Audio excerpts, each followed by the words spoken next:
Hello বন্ধুরা, তো তোমরা পুরো ভিডিওটা আমার একটু দেখো। ভিডিওটা একটু লং হবে, কারণ লং ভিডিও আমি অনেক দিন দেইনি।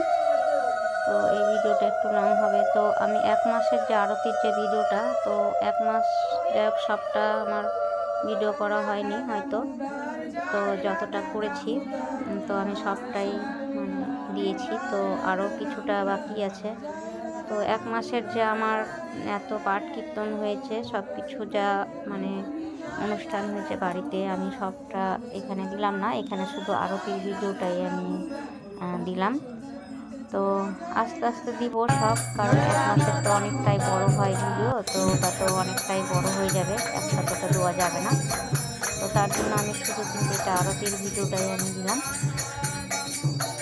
তো পুরো ভিডিওটা একটু দেখো, খুব ভালো লাগবে।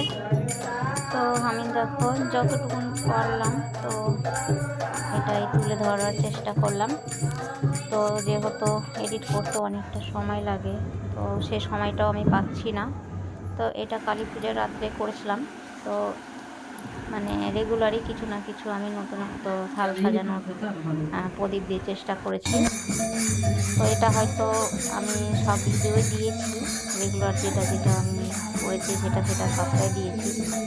তো যেহেতু লং ভিডিও আমার করা হয়নি, আর অনেক দিন থেকেই লং ভিডিও করা হচ্ছে না, নতুন নতুন কোনো ভিডিও আমার তৈরি করা হচ্ছে না, আমি সময় পাচ্ছি না তার জন্য। আর কিছু না কিছু সমস্যা থেকেই যায়, মানে বাড়ির আশেপাশেও একটু শব্দ টব্দ হয়, একটু পারি না আমি ভিডিওটা মানে এডিট করতে।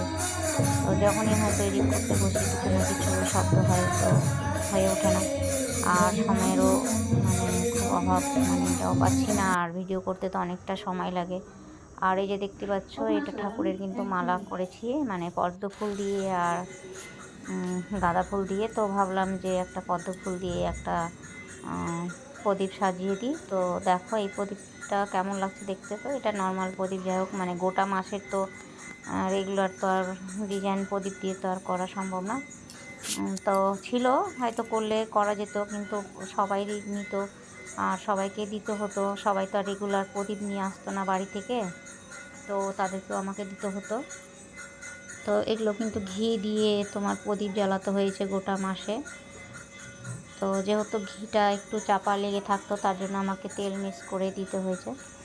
আর সবাইকেই দিতে হয়েছে। তো কেউ কেউ নিয়ে আসতো, আর কেউ কেউ নিয়ে আসতো না, হয়তো ভুলে যেত, তো তাদেরকেও দিতে হতো। আর আমি এটা আলাদা করে একটা করে রেগুলার আমি প্রদীপ সাজাতাম।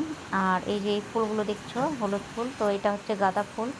এই ফুলটাও নতুন, আমার দেখতে এখন খুব ভালো লাগলো। তো এটা পাশের বাড়িতেই ফুটেছিল, তো আমি আমার ছাদ থেকে দেখতে পেলাম।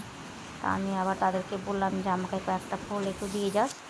তো তার জন্য আমাকে এই ফুলগুলো দিয়ে গেছিলো। তো আমার ফুলটা খুব ভালো লেগেছিলো, তাই আমি প্রথমে বুঝতে পারিনি যে এটা গাঁদা ফুল। আর তোমরাও কেউ দেখেছো নাকি দেখো ফুলগুলো। তো আমি আবার গিয়ে তাদের বাড়িতে গিয়ে দেখলাম যে গাছটা সত্যি খুব সুন্দর। তো আমি বললাম যে তাহলে আমাকে কিছুটা একটু বিছন আমাকে দিয়েও বাড়িতে লাগাবো। তো আমি এটা দিয়েও একটা থালা সাজিয়ে ফেললাম। আর পাশে ছোট ছোট গোলাপ ছিল, তো তারাই দিয়ে গেছিলো গোলাপ আর এই ফুলটা। তো আবার একজন আমাকে দিয়ে গেছিলো বক ফুল ঠাকুরকে দেওয়ার জন্য। তো ভাবলাম বক ফুলের তো মালা করে দিয়েছি আর ঠাকুরকে দেওয়া হয়েছে, তো ভাবলাম যে তাহলে একদিন একটু প্রদীপ সাজিয়ে দিই। তো তার জন্য কিন্তু আমি প্রদীপটাকে একটু সাজিয়ে দিলাম। আর এই যে দেখতে পাচ্ছ সবাই, তো এই দিনটা কিন্তু প্রদীপটা আমি দিইনি। তো আমার একটা দাদা হয়, মানে যে পাশে দাঁড়িয়ে আছে দেখতে পাচ্ছ, বয়স্ক করে দাদাটা, ওই নিয়ে এসেছিলো, যে পাশে দেখতে পাচ্ছ। তো ওই সব প্রদীপ নিয়ে এসেছিলো, যে বললো যে তুমি আজকে সবাইকে এই প্রদীপগুলো দাও। তার বাড়ি থেকে নিয়ে এসেছিলো। তো সেদিনকা ওনারই প্রদীপটা সবাই জ্বালানো হয়েছে। তো আমি তৈরি করে দিয়েছিলাম। তো রাধে রাধে। তো কেমন হয়েছে আমার এই পুরো ভিডিওটা, এটা হচ্ছে মানে 1 মাসের যে দ্বীপ জ্বালানো হয়েছে তারই এটা ভিডিও।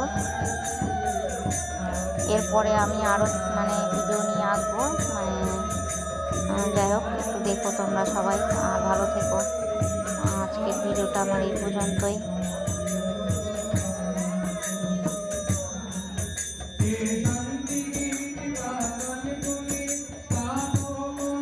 লাইটটা অফ করে দিবা।